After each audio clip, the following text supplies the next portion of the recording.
So I want to make a distinction here.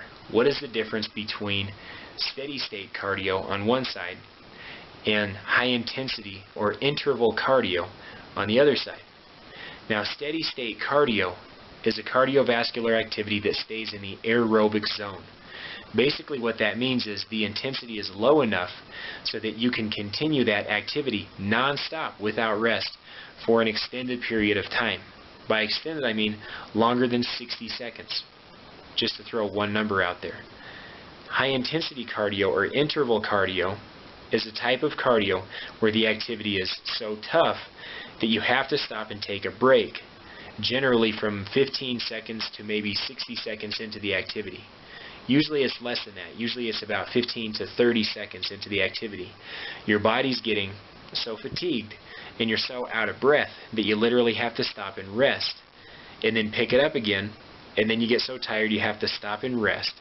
So interval training is high intensity, stop and go, stop and go.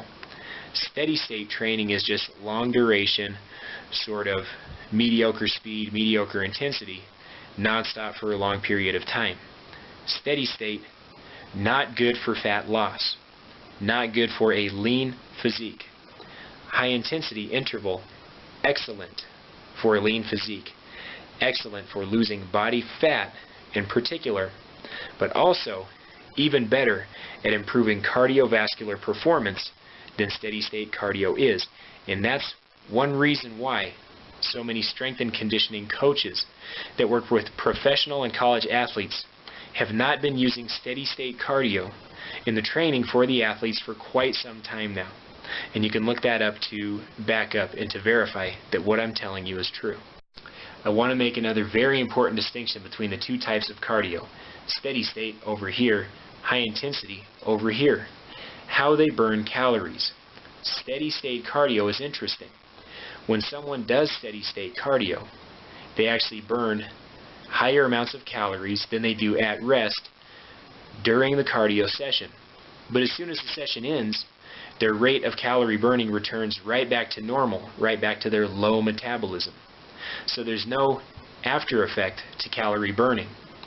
High intensity cardio, on the other hand, causes what's known as an afterburn.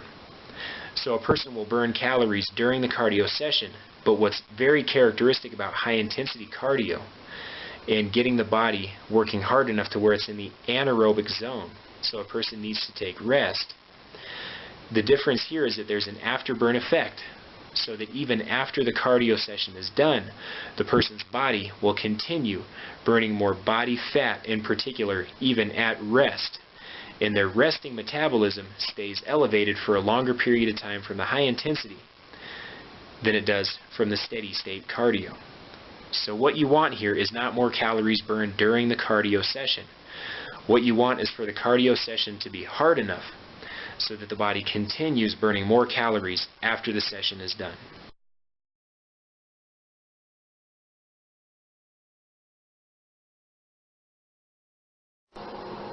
Brian here, and it's bright and early.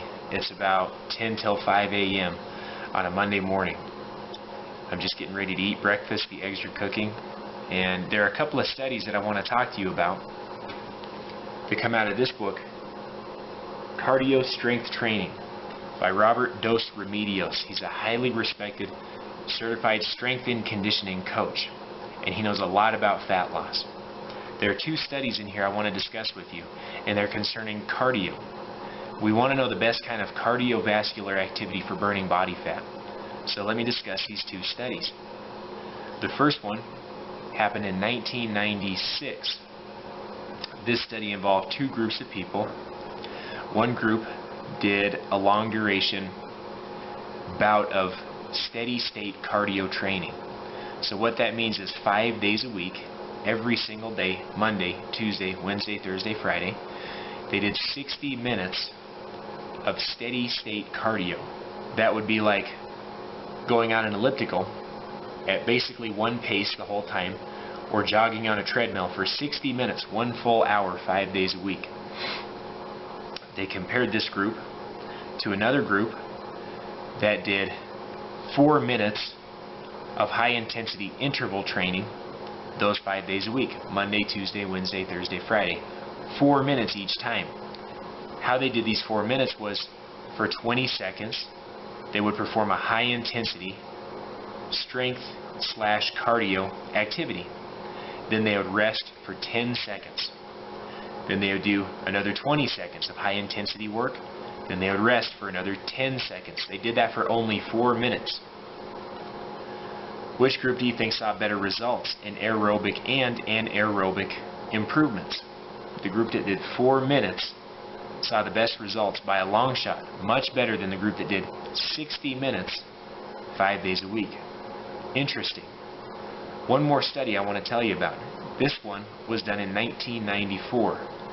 Very similar study, 2 groups of people.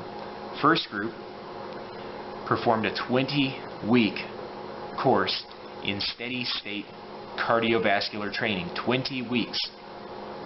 The other group spent only 15 weeks doing interval style training. Interval means they had a really high intensity followed by a rest period, followed by a really high intensity, followed by a rest period. Total calories burned over those time periods. Steady state cardio group burned 30,000 calories. Interval group burned only 15,000. Interesting. So the interval group burned half as many calories as the cardio group. Who do you think lost more body fat? The interval group lost 9 times the amount of body fat that the cardio group lost.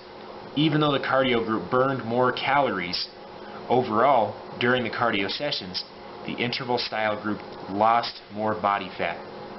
The takeaway, it's not about how many calories the machine tells you that you burn.